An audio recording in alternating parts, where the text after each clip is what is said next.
Welcome back to the Excellence Cartel Quarantine Edition. On this one, we have a live Q&A if anyone decides to call. My phone, my phone's on, I guess. But we have Laura Conlin and Jamie Pinder joining us today. What? You called me Laura. Laurin. Okay, you said Laura. It's my microphone. It's weird. I'm just going to stay far away from it right now. Whatever. Well, anyway, you know what? Just go ahead and begin with your week, Laura. How's it been, Laura? Okay, I actually do. It's funny because people call me Laura like kind of a lot. And I'm like, when did I say Laura? Right. But anyways, week 76 of quarantine, losing my mind. But actually we've been doing, because obviously a lot of the clients are, struggling right now too. So I thought, let's do like some Zoom calls with everybody.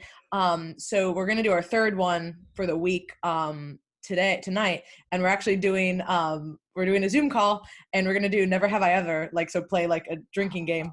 And so I'm super excited. It's going to be really fun. And we've had like a good handful. It's been like 25 people on each call, which obviously isn't the whole team, but it's still like a lot of people on one call. So it's been really fun. And, everybody's really like enjoying that. So that's kind of been like the highlight of the week, I guess you could say. Just normal work outside of that. But really trying to, step up for clients and get everybody as connected as possible right now because, a lot of people are struggling. The introverts are loving it. And then all my extroverted clients are sending me like very sad emails that they're normally very upbeat. And they're like, I don't want to sound like I'm like, listen, I get it. Like we're all dragging right now. Like we need this social interaction. But yeah, so it's been funny, but yeah, that's just normal week. Nice. Sue. What's your week been, man? Hey man, my week has been really, really good. I have been training in this garage gym that my buddy owns, and I'm actually getting some really good workouts. We put together this 115-pound dumbbell. Like we have all these weights that we can attach to the bar, so we could make like a 200-pound dumbbell. What's that? What'd you say? Can you lift that much? I can, Laura. But hey, I did back the other day. I did legs 10 sets of 10 German volume training. Training's been great. Diet's been on point. I've been leaning down. I think Jason's been pleased with my progress. And then in terms of business, I gained 2 clients last week. I had to fire one, but we saw that. What I want to say here is even in economic downturn, stay true to yourself and stay true to your brand. Don't be so desperate for that dollar that you dilute yourself or what you stand for. So I'm fine with letting one go. I gained 2. And then I'm also putting together more materials for classes and stuff because, usually I would train maybe 2 to 3 people per week. And obviously I'm missing that income. So, Jason's doing his classes, Jeff's doing his classes, I'm just trying to think outside the box and what else can I offer people, right? So I'm doing some of that stuff too. So I'm just staying busy, trying to stay positive, Jeff, and things are moving right along. So life is good. Do you have a glow ring on your face? I do. I have Of course he does. Yeah, it's a glow ring. Because, listen, if we're going to be recording this stuff, I want my hair looking as perfect as can be. What are you going to do at April 30th and you can't get that shit cut? Are you going to be pissed? Well, I haven't had a haircut in fucking 2 weeks now. I actually kind of like it all grown in. So I might change my style after all this is over. Oh, nice. As long as you don't get back to the toupee fade, I'm good. No, it's the right way. Nice. Oh, dear Lord. Jason, how have you been, dude? I'm fine, man. Like Laura was saying, like Lauren was saying that the extroverts are hating it and the introverts are fine, and I'm more of an introvert. I mean, I kind of am both, I guess, but I'm fine.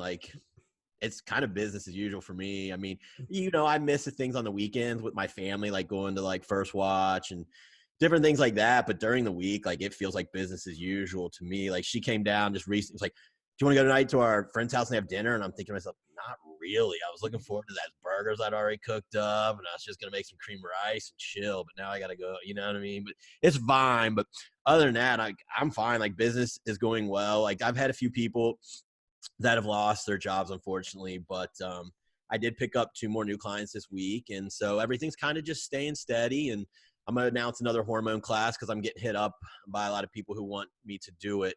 So things are good here. I'm just trying to stay positive and do the things and stay in schedule. And if I stay in my schedule, it really will just pass. And hopefully everything will be done April 30th. I know CDC came out today. Jeff sent that article that said, you know, the loss isn't going to be what they thought it was. And I hope that the CDC is right, and not the White House team. So we'll see. That's about it, man. Jamie, how are you and your week? I am doing great.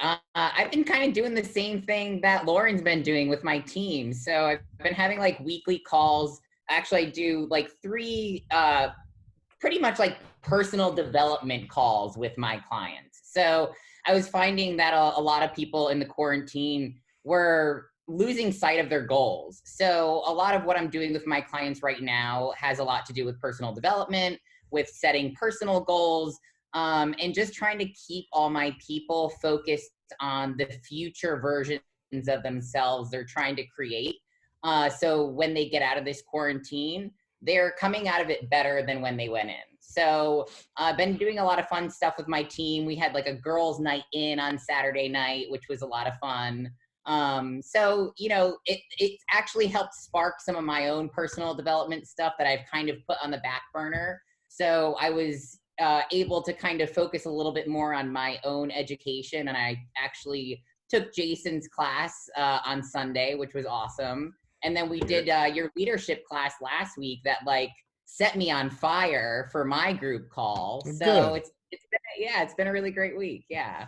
Yeah, I think I'm with you all. Like I'm a little sad when I walk into my gym to go like work out. Like it's, you know, because I'm used to like that energy, that fire. And we've actually had, if I had out of over 600 memberships, we've only had 12 that asked for full refunds.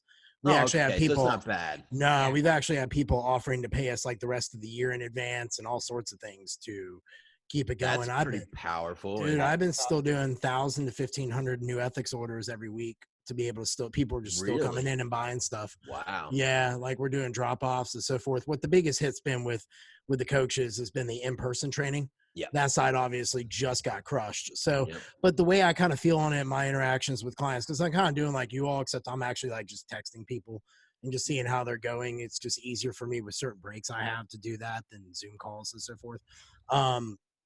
But it seems to me like everyone who will be coming back the moment that the gym doors open, which I don't know when that's going to be. And I keep trying to tell everyone I'm optimistic for May 1st, but I think it's going to be more May 15th before like we get let out. And that's just because we don't have as many cases. So are you able to break even right now, Jeff, then at least like with your rent roll? With your membership roll coming in, are you able to at least pay your employees still and hit your rent, or is that still is that a negative now? So I dropped my salary, went to 0, and then I kept all my staff on full pay, everything.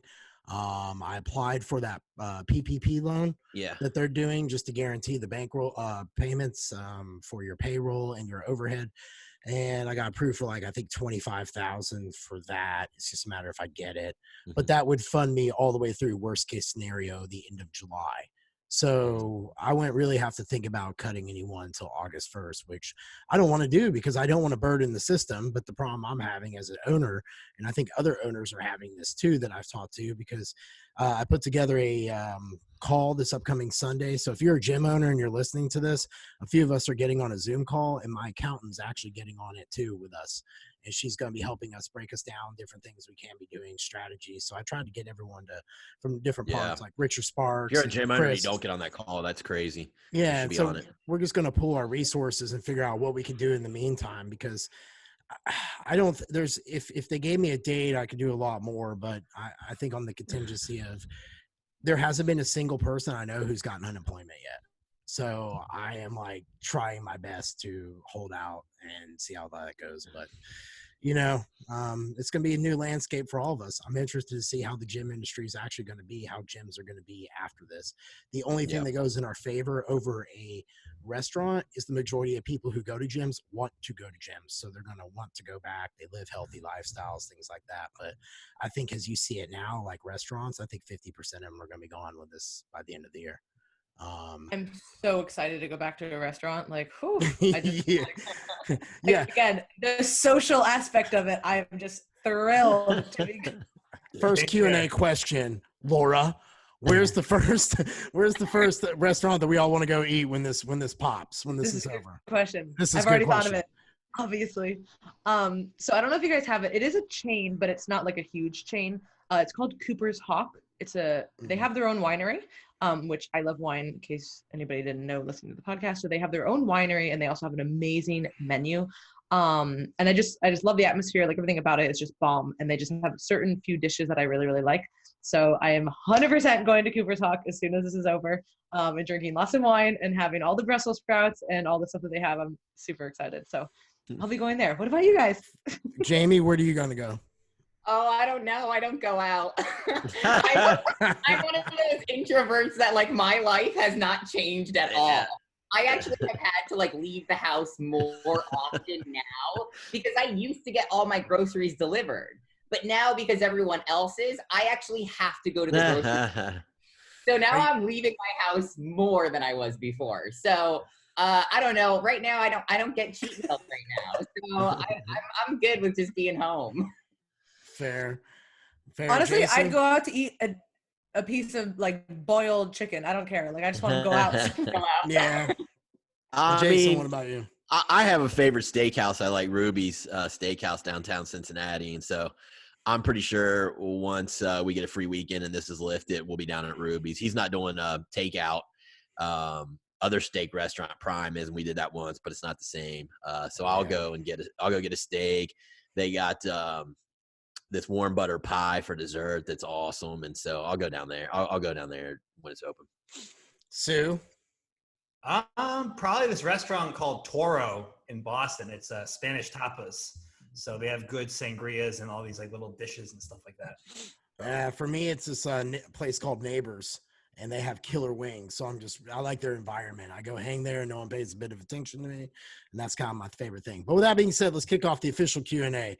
So, Laurin, you actually have a few questions. So we'll go with you for one, and then Sue, and then Jason, and we'll kind of piddle back through. I think I have one, and Jamie, she didn't have any, but she's got a Peloton bike in the back if anyone's interested in that. Yeah. Oh, yeah, my Peloton. I love it. So I did have a few good questions, which we don't have to get to all of them, but I think one of the most pertinent ones that would be cool for a group to answer would be managing recovery. So somebody asked, I get very overwhelmed with the different pieces that I should focus on. How should I be managing recovery, or even thinking to look at recovery? So it's kind of an open-ended question. There's really no obviously right or wrong here. I would say, for my perspective, start just being more in tune with kind of how your body feels. I think a lot of people, especially if they're newer, they don't really pay attention to how they feel. And I know that sounds kind of crazy, but honestly, it's so vital. When you wake up, are you energized? Are you super, super tired? Are you lagging? Every time you kind of feel a dip, do you go to caffeine? Do your legs feel like cement when you're training? Are you getting good pumps? Like, how focused are you during work? Like, there's a lot of things that can really speak to, like, how run down somebody is. And it's really just kind of taking almost like a journal of how are you responding, and really just kind of learning your body. So I can almost say so easily now, like, if I have 2 days in a row where I feel a certain way, I'm like, might need a deload, might need more food, might not need to do cardio this day, or hey, I'm feeling really good, let's push. So it's just going to kind of depend. And that would be my awesome. kind of. Well, just give me a second, okay? We have a caller. Okay, it's cool. We do, but let's go. I already asked him if we could finish this question, so okay. I'll let you guys start answering, and then I'll follow in on the back. I'll jump in real quick just to echo what Laurin was saying. So if you're a beginner, obviously have a routine, have some sort of structure. However, you do need to reconcile that with how you feel. So don't just blindly train like 6 days a week just because a piece of paper tells you to. So, and the other thing, as Laurin said, pay attention to, like, your desire to train. Like, if you're someone who generally loves to train, and all of a sudden you're just like, fuck, I don't want to go to the gym. I don't want to be here. I don't want to do this. And you're not like someone who just gives up. Something's wrong there. So look into that. So that's what I would say. I'll hop in real quick. So I always tell people to watch how they're sleeping. Sleep's one of the first things to go. Like, if like in prep, people get really stressed and run down. Their sleep starts to get bad. I see digestion get worse. So watch that. And then your desire to be in the gym, and desire goes even further. If you're not getting a training response, and a good training response, you should get a nice pump at some point. I have a client who checked in today. She's working 70 hours now because she works for, I think maybe it's a CPA firm or something. I don't know why it's so crazy, but I guess they let some other people off. And just because taxes are right now. So She works a lot, and she's in prep, and her report basically said, not sleeping great, and I'm getting no pump, no response in the gym. And she's eating 160 carbs with good size refeed. So to me, that was, kind of like the overtraining thing. And so, you can adjust nutrition, you can adjust supplements, you could adjust training as, sleep, pull back list cardio, all those different things.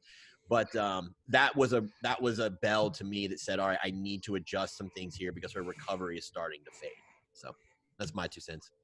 Yeah, the only thing that I really have to add is, of course, all of those things are really important. And then, if you notice your strength is lacking in the gym, if your strength is way down, and, if you do a leg workout on Monday, and if by Friday your legs are still toasted and you still can't sit because they're so sore, there's something going on there, and, definitely some overtraining, or, you need a day off, some rest, some calories, something.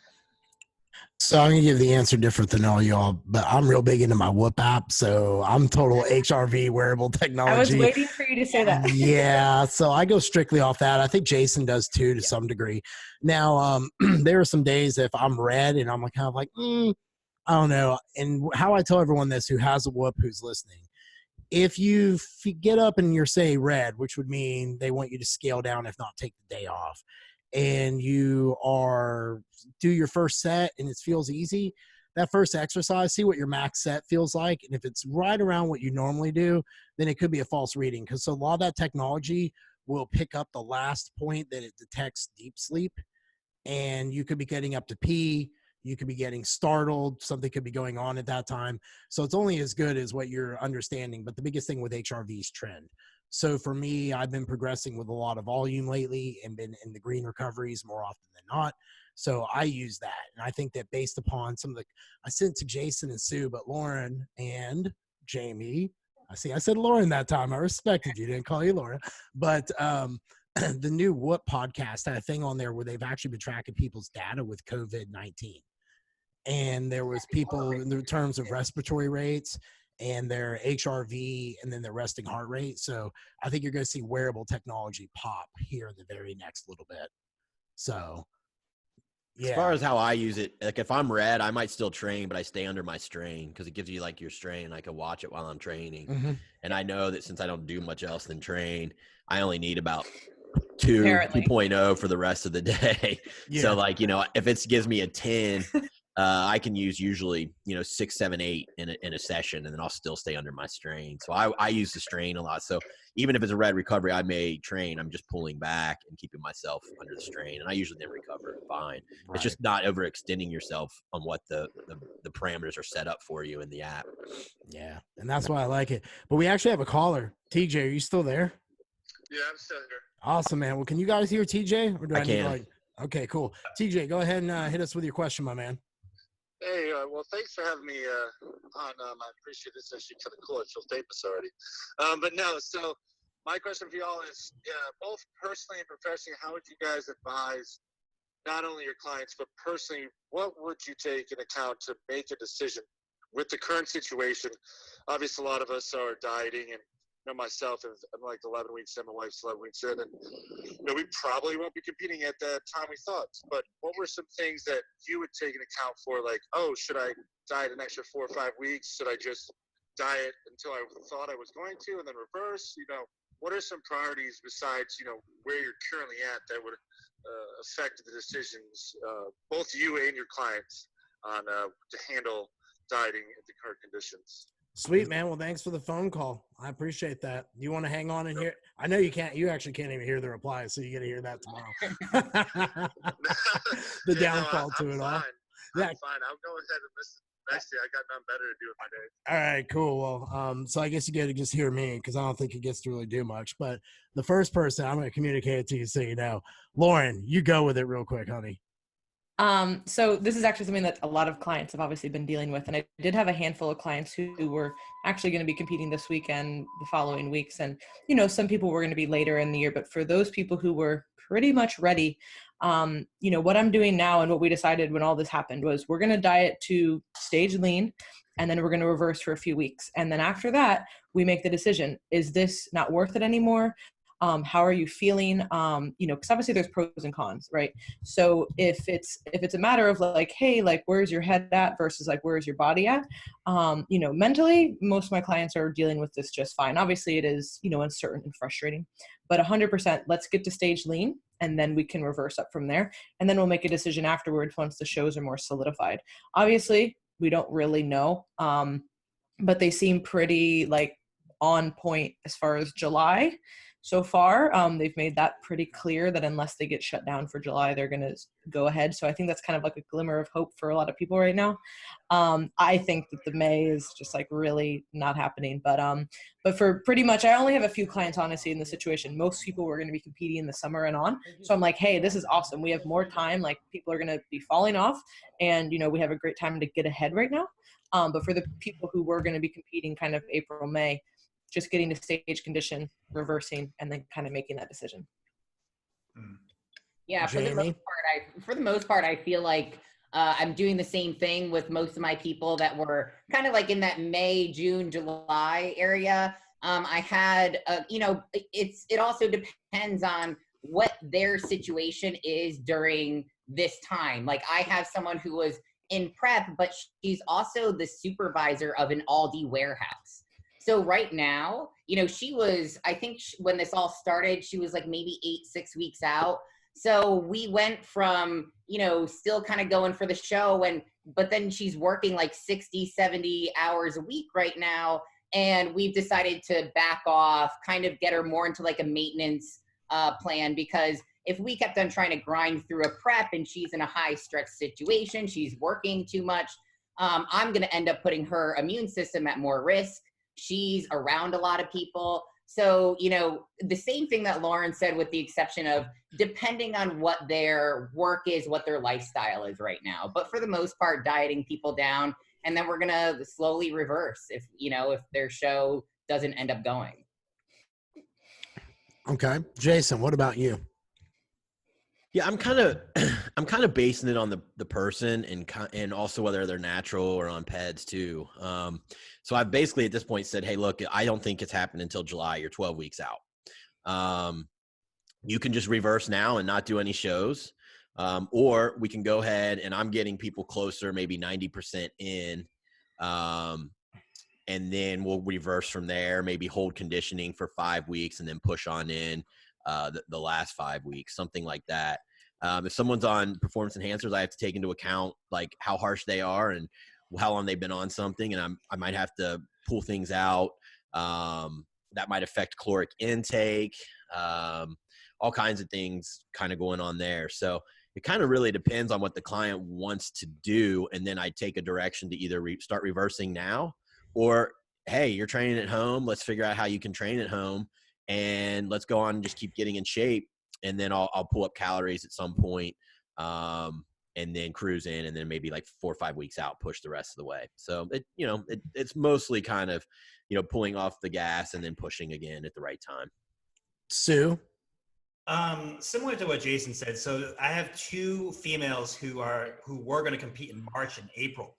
And I had one male physique competitor, classic physique competitor, who is not natural. So like Jason said, with the non-naturals, you have to manage like risk, right? How long are you going to stay on performance enhancers? What are they taking? If they're on something like Tren, if they're on orals, you obviously don't want to stay on that stuff right now with shows extended. Just not worth the risk. And especially with the females who have been dieting since October, November, because I like to start them early. I have given them refeeds, cheat meals, diet breaks, all this kind of stuff to sort of boost progesterone, get the hormones leveled out, because you can't keep a female in a deficit, pounding them with cardio, low calories for months and months and months without some sort of metabolic response. So it's about massaging that process. So right now for the women, they've had significant time off. I've given them cheat meals. I've worked the calories up. So we're starting to pull down again, aiming for June or July. With the male client, I have him off of everything except for some low dose testosterone, just cruising and maintaining, getting calories back up. And then once we add in the PEDs again, we can pull down pretty quickly. Real quick with myself, like Jason knows this, because I still work with Jason. We're doing like a little mini cut. So, I was on, I'll be honest, I was on Tren, I was on a whole bunch of other stuff, right? but it's not worth it. Like, what am I doing taking all this stuff right now? So we dropped down to low dose test and master on, and I'm losing just fine. I might not be getting that grainy look from trend, but I'm focusing on health. So after all this is over, we can blow up, get the hamstrings growing, and win nationals. You're funny, man. Like fucking He's calling aiming a for the shot. sky. He's aiming for the sky. I love it. Well, Yeah, man. all right. Well, I'll give you my perspective. I don't have any clients to prep. Everyone's in for off season next year. I talked it over with Jason last night and decided to pull the plug on my prep for Masters Nationals. I had to qualify in a Masters class, like a qualification class, in order to compete. And I don't think there's going to be any, since I didn't compete in 2019, basically. I'd have to find a show, and I didn't want to travel. Combined with what my gym's up against, I just felt it was irresponsible with my money to plan all this, and my focus isn't there. So I could do national or North Americans Labor Day weekend, but I turned 40 that month, and it's going to be a long fucking month of partying, in all honesty. So I basically just looked at what life would be like for me at that time of the year and just said, nope, it's not worth it. Anything in the transition I'm not properly focused on. So go ahead and pull the plug, and Jason and I are going to start working on next year. I've got multiple shots at it because I'll be 40, so I could do the 35, 40, the open, and I won't have all this stuff, hopefully, fingers crossed, looming over us all this time next year. So I think you got to take into your personal life too, and where your headspace at, because sometimes you can reverse out, but can you hold it another 8 weeks when you have to go back down? And I think people have to count that too. Can you take the plane back up and then re-land the plane? That's like a whole big mindset you need to explore. But we'll close that question out. And Jason, you got one you want to pop out? Because I got one after that. And then we'll go back to you, Laurin. Yeah, give me 1 second here because I had closed my phone. Sue. What?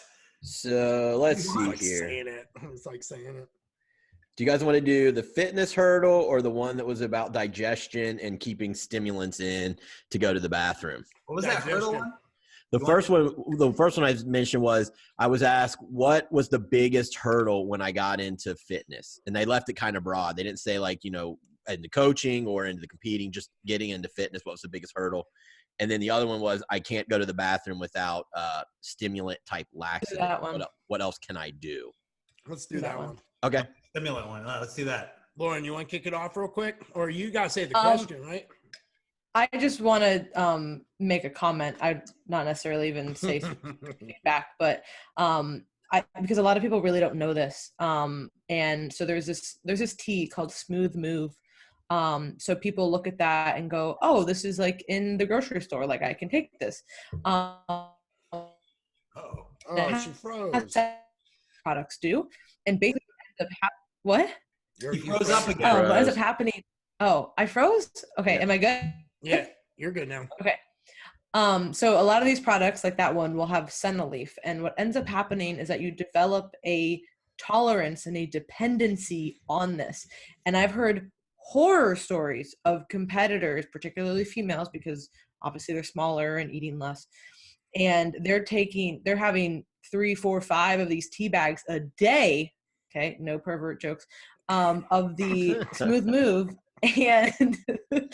and it's like, holy, this is not good. Like this is not going to be good afterwards, right? And because basically you've developed this dependency on it, now you actually need it to go to the bathroom. So I just want everybody to know that just because it is in the grocery store and it's like this natural tea and it's an herb, doesn't mean that it doesn't come with side effects.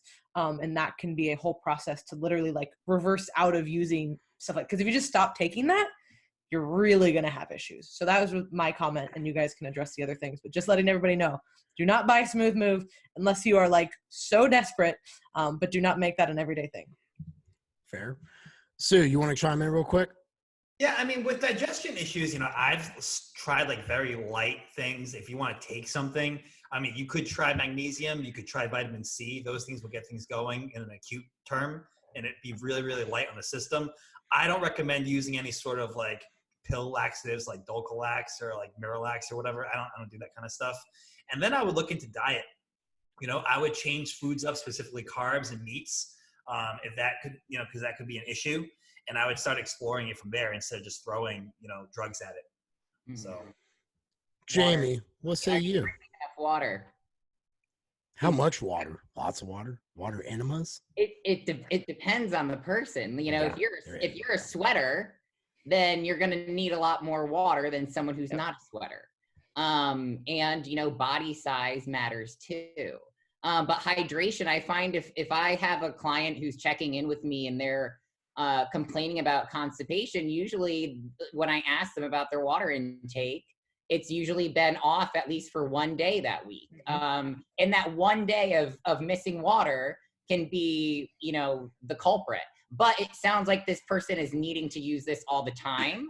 So putting a Band-Aid on it by just using a laxative, you know, you gotta get down to the root of the problem and figure out if it's something that you're eating, and don't keep on putting the Band-Aid on it. Agreed. I'm going to give a plug for Jason's product, but that Metapure, I literally take a scoop of that a day, 2 to 3 bowel movements. I know you all want to know that about me, but they are beautiful when I look down, and I am a proud person for the intestinal health being displayed. Like having a baby, huh, Jeff? Yeah. Oh, dude. I wanted to send you a picture one day and be No, we can stop there. So proud of your product right now. Stop there. This is the best my bowels have ever looked, and I wanted to put like a little heart zooming in on it with you and Vince and Stephanie and be like, new ethics. But legitimately, after I've had that and vitamin C and magnesium, those things just do the trick for me. And I used to have struggle with bowels because I have more of a compacted upper torso because of my bone disease. So my bowel system is a little off. So a lot of people with OI actually have bowel disorders. But since I've been taking these products for probably the better part of 8-9 months, I feel good. I don't feel sluggish. I used to feel very sluggish beforehand. That's how I can usually tell if my digestion's off. I'll get very sluggish and you suddenly want to go to sleep. And it's my BG's not too bad. But so anyway, that's my sense. Jason, what about you to round it out? Yeah, I'll fill in a few other gaps here. Check your fiber intake. You know, if you're female, you probably want to get anywhere from 25 to 35. Male, 30 to 40 grams of fiber a day. And I know some coaches will say even higher, but just start there. The magnesium citrate is a good way. 800 grams at night pre-bed will help get things going in the morning. 800 grams? I'm sorry. Milligrams. I was like, you would have diarrhea for a year if you did 800 grams. You remember Dumb and Dumber? Jeff Daniels scene, like up there in the toilet? Yes, that's what they would that do. would be it. That'd be it. So, yeah, you can work that up to 4 grams, but that's crazy. Even usually a gram will do it, but if you're really bad. But start at 600, 800. And then pancreatin enzymes help a lot of times too. Food's just sitting and not moving well. Betaine hydrochloric is also a good one. So sometimes you don't know exactly the issue, but getting the enzymes in there, making sure fiber's in there. And then it's possible you have, a small intestinal bacterial overgrowth, and that goes into a lot of other things. And it's a whole protocol in itself, but that can be either constipation dominant or diarrhea dominant. And so, it's really hard to diagnose this type of thing right on, just a quick question. But those are at least some considerations that you need to look at. Look at your diet, make sure you're getting enough fiber. Magnesium's an easy add. And then start looking at pancreatin enzymes and betaine hydrochloric, which will help move food through faster. So sweet. One more thing. I find that a lot of people, the water is a huge thing. That's one of the number one things. I actually started asking that every week on my check-in just because I found that I was asking that because people would say, oh, I haven't gone to the bathroom. Well, how much water did you have? Oh, I had like half a gallon this one day. You're like, okay. And normally you have a gallon and a half. Like that's going to cause some issues. But one of the other biggest things I see is just like people who are, very stressed out and or on the go, and they're eating very quickly, or they're eating like in the middle of doing something for work. And I get it. Like we've all done that. You know what I mean? But if you're doing that and you're seeing issues, oh, every time I eat lunch, I'm driving in my car and I'm freaked out about the red light and I'm, road raging and this and that. It's like, okay, well, you're not really going to have a good digestive experience based on that. So if you're seeing that you have these issues, it's going to be important to kind of take a step back and really just like slowly eat your meal, be in a more parasympathetic state. That goes for so many things, but particularly digestion. Yeah, one thing, Jeff, real quick, in relation to what Laurin just said, in terms of like motility, when you're eating and drinking, obviously take time to chew your food. But I've read certain studies that say that like you don't want to like be chewing and eating and downing water at the same time. Like chew your food and like take sips of water and then drink the water after. Don't like have this mix of stuff like chunks of stuff floating in your stomach. So I don't know. People can try that and see if it helps, but that's what I tend to do. I would have to learn how to re-eat if I tried that because I You was just wolf stuff terrible. down, huh? Most studies say it's all bullshit. Water barely touches the pH of your stomach acid. Barely. It's better to take water in while you're eating. It's going to make the hunks smaller, pass down the throat better. You don't want to chug it. You could chug a gallon and fuck up your enzymes, but overall, you don't want to be swallowing dry. Oh, no, not affect to enzymes, Jason. I'm just saying, like, in terms of like what's like in your stomach. Well, what those people are talking about is enzymes. It affects their argument is that it dilutes the stomach acid. Okay, That's no, the argument. water's not It bad. affects the pH. And so my point is, yeah, you don't need to be guzzling, but you should be drinking while you're eating. It's going to actually make the food break down better. It's my call too. Coke Zero all the way. Lauren, I can't drink that, but that aspartame I know you tears can't. me up. I know you drank one that one night and you were like belching all over the place. Yeah. Disgusting fucking pig. Lauren, what question you got next? So this was actually, it's kind of an interesting question, but I think a lot of people would fall into this category. So somebody who's kind of maintaining right now, they do have physique goals, but they're in a good place where they're not trying to actively push muscle growth or fat loss. They're just maintaining. They have a very busy job, very busy. And so on days that she works, she's there for a long time. She doesn't have a lot of time. So she ends up eating pretty simple food and it ends up being a little bit low on the calorie end. And then on her days off, she simply eats more to kind of make up for it. And that's just kind of what feels good right now. Every time she kind of checks in and tracks that. And she's been maintaining her weight. She's been feeling good. And like I said, right now it's kind of in a maintenance phase. So her question was, is she doing harm by eating less on certain days and then more on other days when these are her goals? So my take on this is, as a competitive physique athlete, who's just kind of maintaining right now, that's fine, particularly with her lifestyle. But if she's looking, pre-prep, there should definitely be like a pre-prep period to this where it's like, hey, we're nailing down kind of, daily and weekly consistency. We're pushing food a little bit to push growth and recovery. And then we can go into a diet phase a little bit better. I wouldn't necessarily want somebody who's doing this to just go into a dieting phase. I don't find that to be as beneficial for clients. And this is a physique athlete who is asking. So somebody who's a lifestyle client, a little bit different. But if for somebody who is a physique athlete, I would say do like a 4 to 8 week pre-prep period to basically get calories back up and kind of push food again. And then, start a diet from there. So that was my opinion. But I thought it was a really good question because obviously I know we all have different opinions. So. Absolutely. Jason, you want to go next? I was looking at the questions that I would throw out next. Can you tell me just in short, what the question is again? God damn it, Jason. I mean, I'm honest. I was looking at what I was going to tell you all next. Just tell me the damn fucking question. And I just touched my fucking eye with my hand. Well, you're a dumbass. Oh, You're a dumbass. Get COVID now. Fuck. Somebody's in a maintenance phase. Yep. They are very busy at work. So the work days, they eat less calories just because it's easier. And then on days that they're off, they eat more calories to kind of make up for it. They're maintaining their weight and they're not trying to, push anything right now. So her question was, am I doing myself any harm by eating this way, or should I be trying to basically force feed on work days and then eat less on my off days, or does it kind of just balance out? When you say work, do you mean actually like going to work, or do you mean working out? No, going to work. She's very busy at work and has not a lot of time to eat Gotcha. So. I mean, I would ask the client personally when they're training, because that's how I set things up. I set things up on training days. So I'm going to want the training days to have the higher calories personally for me. And I'm going to actually ask the client to say, hey, if this is important to you, get the food in. If you got to work that day and you got to train, for me, I'm going to say I want that to be a training day. And then the days you don't train, I'm going to want those to be your non and lower. So I'm going to ask the client, I will help them figure out, maybe we do shakes here with, some other fast acting carb, but I'm going to help them get the calories in because I want training maximized. That's going to be my answer there. Anyone else? And just for more feedback, because I obviously know her very well.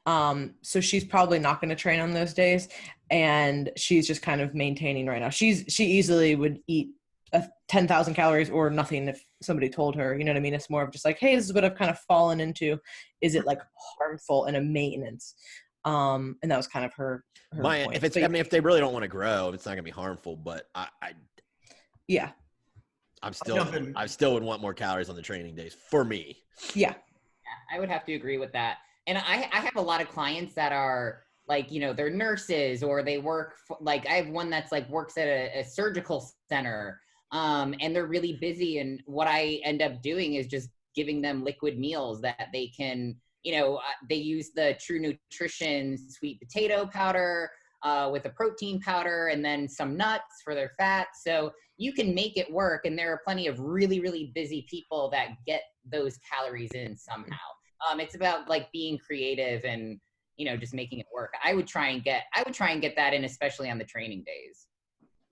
Yeah. Sue, you got something to say? Yeah. I had an idea here. So I do have a lot of people on my team who are in the medical field as well as you, Jamie, what you just said. So I have nurses who are working like 3 14-hour shifts, 4 days off. I have doctors who are in the OR, from like 7 a.m. until God knows when the operation is done. And they can't, aside from leaving to go to the bathroom, they can't sit down to eat. That's just the nature of the job. So in terms of training, even if they wanted to train on a day of an operation, they can't. So what I would do is schedule the training around their job, because the job is fixed. The training you can move around. So on the days, for example, I had a nurse that just joined 2 weeks ago, and she works 3 14-hour days. On those days, we go lower carb, higher fat, moderate protein. We keep the calories about the same. Off days, we drive it with more carbohydrate. So she's working out 4 days a week, and she's basically having like 3 lower carb days, but not necessarily lower calorie. So in terms of boosting calories, you can do it that way. Obviously, that's not ideal for prep, but she's not going to quit her job and do a contest prep. So you're going to have to work with that sort of calorie cycling based off of her job. That's just my opinion. Yeah. I'm going to say this from a person who's been working out for 25 years and competing since 2006. Very rarely will this sport ever give you a chance to do something for yourself per se. You're always chasing that goal. And if she's in a spot where she's real healthy and real happy, that stage is always going to be there as mindset. So I would just have her be like, hey, if you're feeling good, looking good, then we roll through. I think what Jason and Sue and Jamie are saying is if you want to optimize, that's one thing. But if you are just trying to just walk along and just keep business as normal and have this part be really, really stress-free for you, I can appreciate that and understand that. And I think a lot of this also comes down to where a person's mental health headspace is at this time when they're going through that, because there's nothing worse than, I think we've all done preps before, every one of us on this, that we should never have, that impacted our personal lives, our businesses, just different facets. And I think we can all agree that if you're when you finally get like that random spot of, oh shit, this is easy and nice and smooth, you want to ride it out as long as you can. So I would just say ride it out and just understand that you could be giving a little bit up on the table. Maybe you can make that up later since you'll be so rested, would be the way I would look at it. Sue, you got a question to the TEC page. What was it about? Yeah, let me go to that real quick. It was about bioidentical hormone therapy. A female had asked that, and she said, would you keep an athlete in prep on their bioidentical hormone therapy, which includes estrogen, assuming that she's not a natural athlete? And my take on this, was that if you're on HRT for health reasons, I would say whatever you're taking, which has been optimized by your physician, and your levels have been checked and tested, and your levels are at where they should be, I personally wouldn't touch it, because that's just like tinkering with like a natural, basically. Like they are what they are. They're optimized. So I wouldn't touch it, but I'm interested to hear some other opinions here too.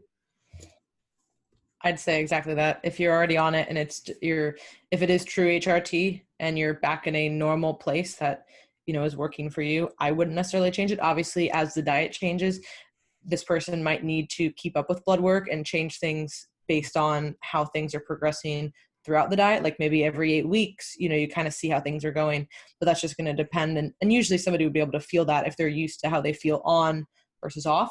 And they would kind of know at that point. But yeah, I would say keep it as similar as you can until you need to change it based on how your body's responding. Jamie, what say you? Who you asking? Jamie.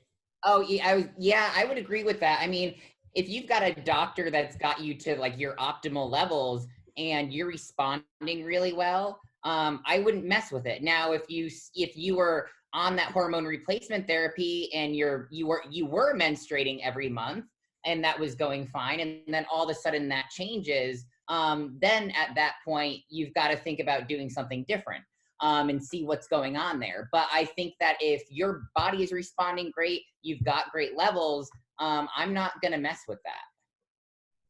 Jason, what say you, Pappy? Yeah, I'm gonna agree with the whole panel here. Keep it the same. Just some other considerations, just to reach out there. Things that I've seen. I do use a bioidentical progesterone cream with women when I can't get chasteberry to bring up progesterone, and that happens sometimes. And in order to get that estrogen dominance down, you've got to bring that progesterone up. And if you're using a progesterone cream, I've found it's harder to lose fat with a cream in. So when people go to prep, if they've had to use the cream, I take them on the chasteberry. The levels may drop a bit, but everything should stay working.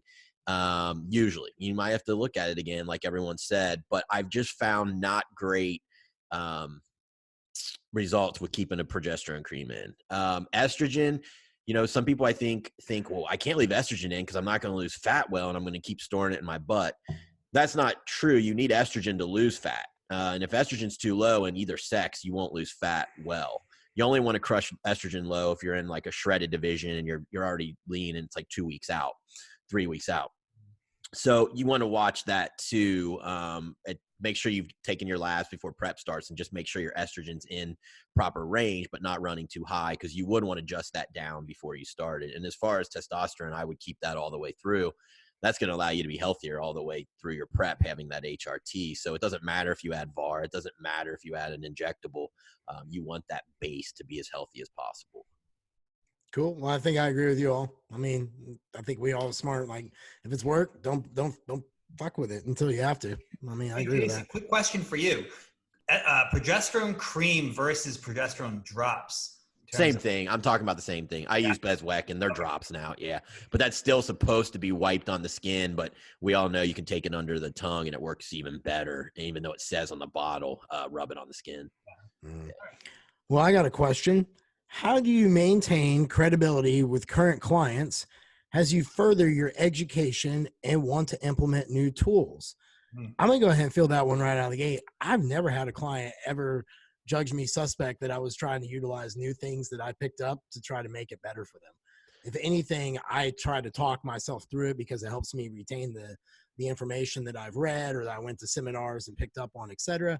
So the more I try to say that to people, the more they're like, oh, well, Jeff's at least spending money going out there and getting better. And, when you're working towards mastery, which all coaches are always working towards mastery, there's that 10,000 hour rule. It doesn't matter how you get to 10,000 hours. It's 10,000 hours of work. And if the work's been in a seminar or reading books or even reading the same books over and over and over again, it's still committing to your level of getting towards mastery. And I think that that's important above all else. So with that being said, I think when I see other coaches, if I see other coaches engaging in continuing education, they get a notch of respect from me because I know how hard that is to sit your ass down and read 40, 50 pages a day or write an article or engage in some type of thing to be able to elevate your craftsmanship, your craft. So I have never seen that. I would just tell you to keep doing what you're going to do and learn. And then along the way, you're going to get burned a little bit, but that means you're doing the right thing. If you get to the end and you haven't pissed anybody off, have you really stood for anything? So education kind of gets you there. And that I'll turn it to Jamie. What say you on that? I mean, I don't think I've ever had a client that's ever questioned me before on anything like that. But I suppose if I did, the first thing I would do is, obviously if I learned something new, I would explain to them why I think it would improve my service to them and what I can do for them. And just letting them know that whatever further education or knowledge that I've gained, I'm using it to make them better.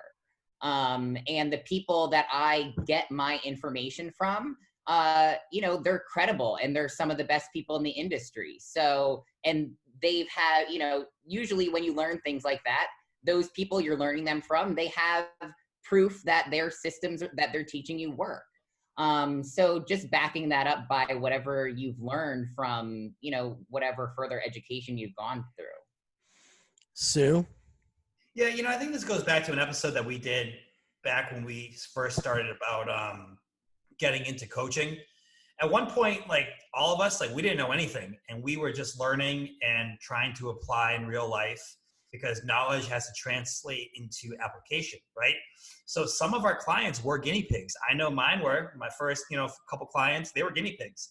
And the way I explained it to them would be the same way that I would explain it to them now as I acquire new knowledge. And that is that I am doing my best to absorb everything that I can and be well informed. I am not an expert. I never will be.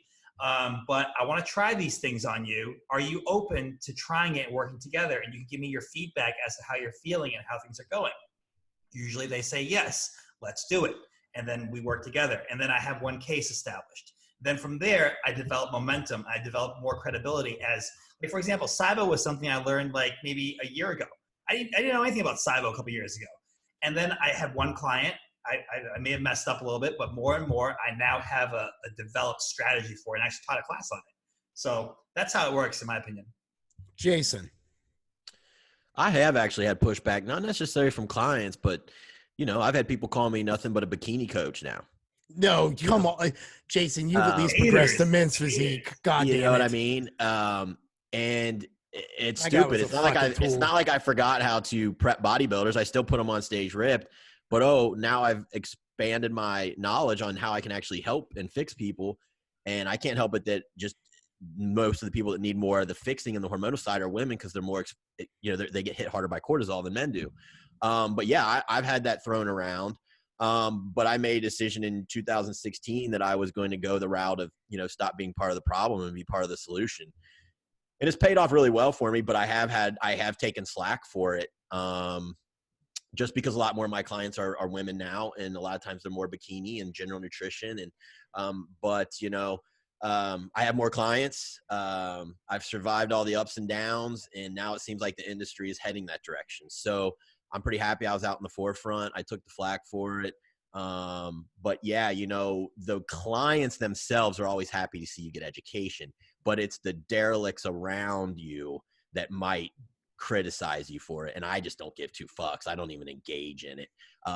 If they saw my bank account, they'd shut up. You know what I mean? So, it's just, you gotta follow your heart, and you've got to also go where you think you're going to be most needed and where you can feed your family. So don't worry about what the idiots around will say, but you're not going to get any flack from your clients from learning new things. It's the people around.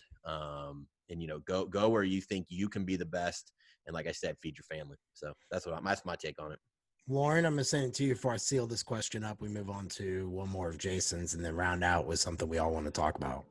Yeah, so I actually had this exact question at a seminar a year or so ago.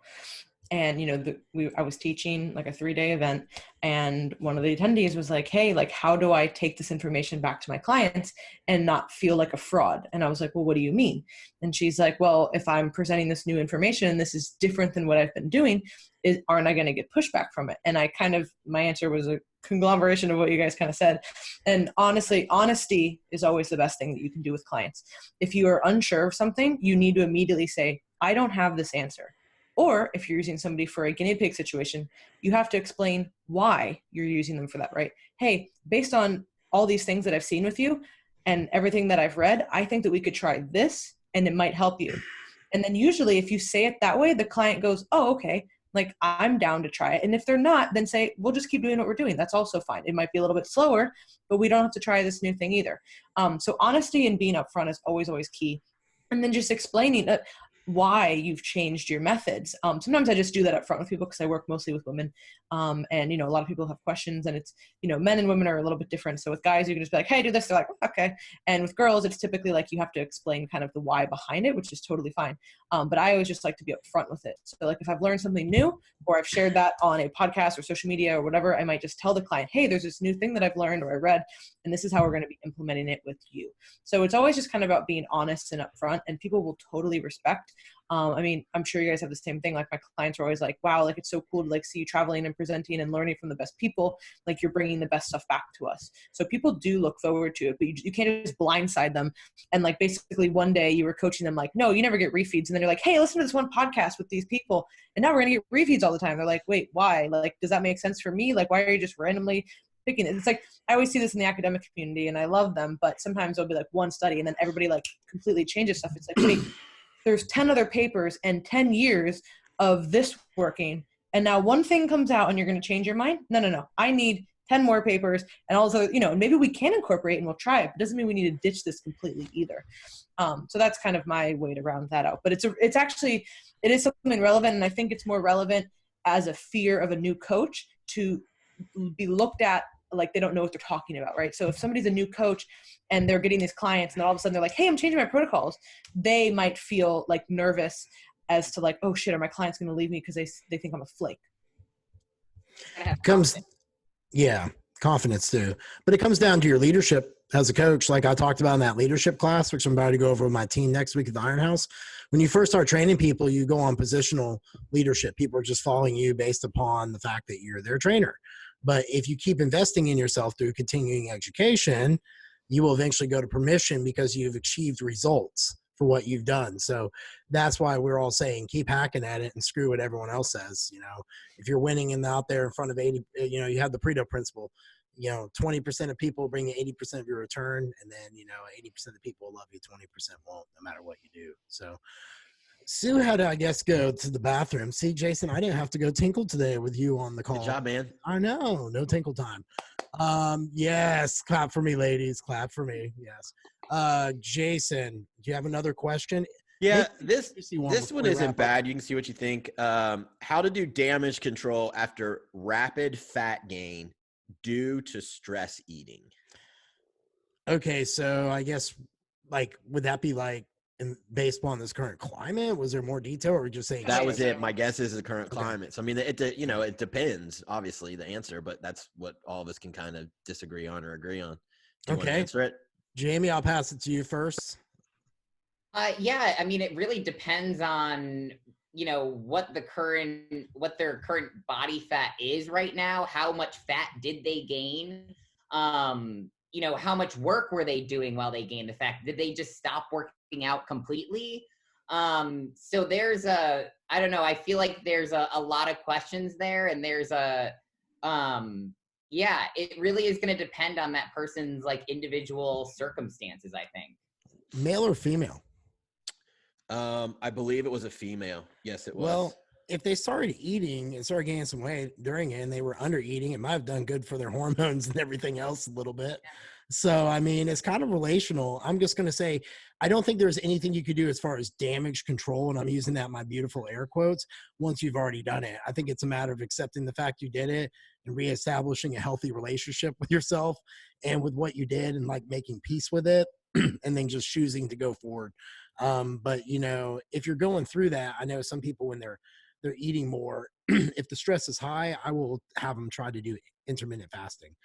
But as far as damage control, once it's done, in my opinion. Yeah, this is so typically, whether this was happening for the quarantine or just in general, obviously this comes up a lot, particularly with women. And stress eating, or really eating out of any emotion besides hunger, is always going to come up at some point. You're always going to have a hard day at work. You're going to get in a fight with your significant other. There's going to be life stressors that are happening.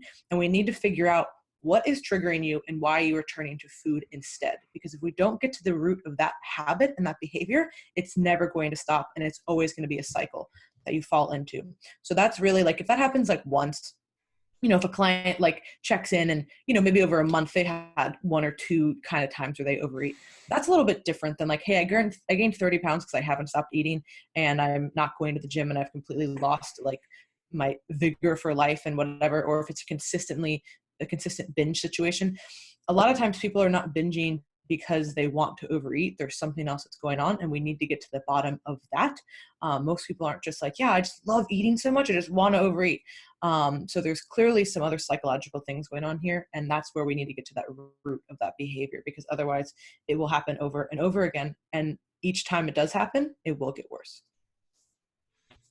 Sue, what say you? Well, repeat the question because I was in the bathroom. Basically, they went on a binge fast, and they want to know what's the best way to do damage control. Okay. And it's from stress, they said. Okay. Well, Jason, I think we can sort of go back and forth on this one, because when I first linked up with you And I think I mentioned this in an earlier podcast. I was struggling with anorexia and bulimia. So I would binge and I would purge, and eventually we linked up, and you just put me on a plan where I was well fed. We didn't try to do any sort of calorie cuts or adding extra cardio whenever I had a slip up. And you remember I slipped up quite a bit when we first started linking up. And you were just like, you know what? To be honest, yeah, you did some damage, but we're moving on. We're not going to look back. And we just kept on the same diet plan. And eventually you correct that mindset over time, and then you get more consistent, and then it doesn't happen anymore.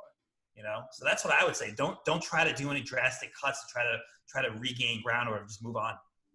Yeah, I think you got to find consistency again, and you got to do, like Laurin said, is kind of figure out what was kind of like causing the problem, and the overeating. And for you, Jeff, it was you wanted results, you wanted muscle, but you just thought you had to restrict to show it, and so you got into a bad pattern. So I showed you that no, you actually had to build it and then strip it down later. But so that was how we fixed that. But yeah, I would kind of see like, well, was it just from the quarantine? And then try to talk about how they can do things to still make themselves better during this time and then move on. I'm not a big fan of blowing up 4 or 5 more meals to fix something that happened in the past. I'd rather reestablish good habits and move forward.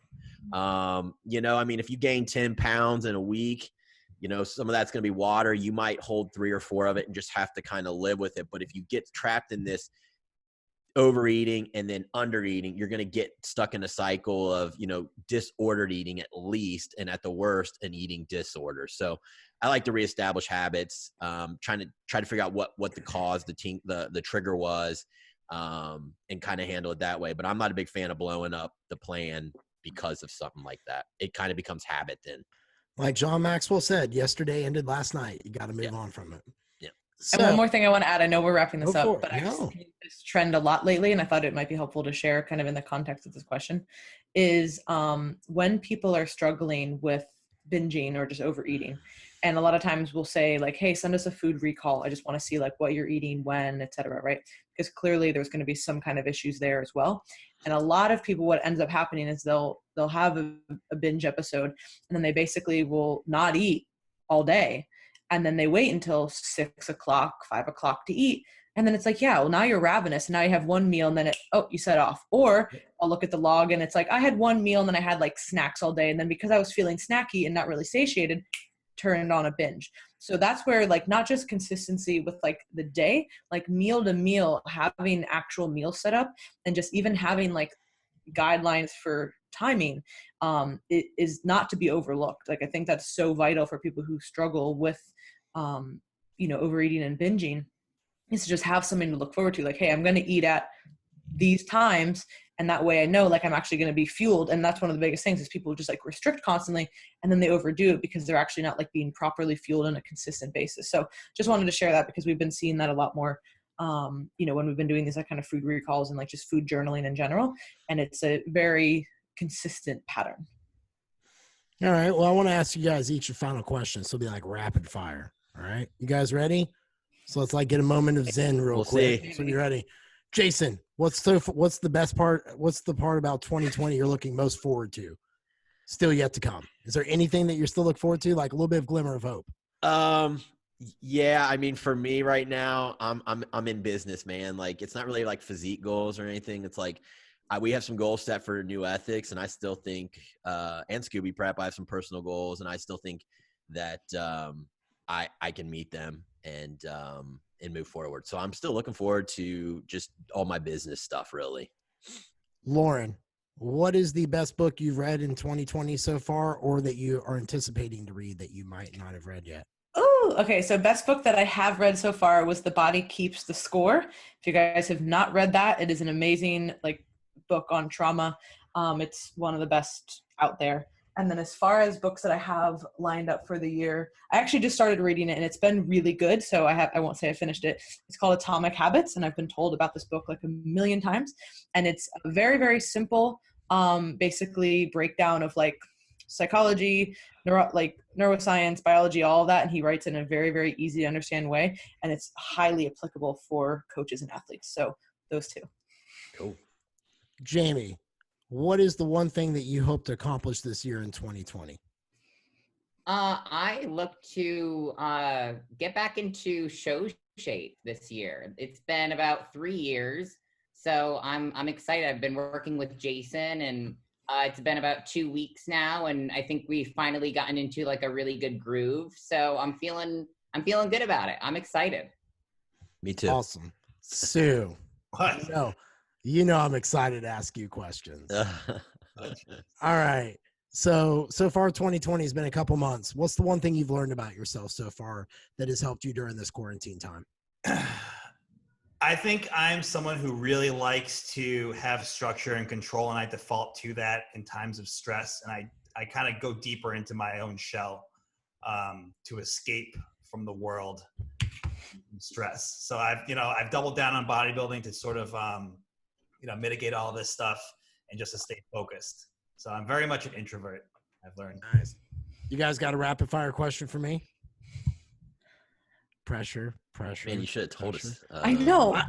It just popped in my mind to do this, guys. It's been like a live episode straight from the hip.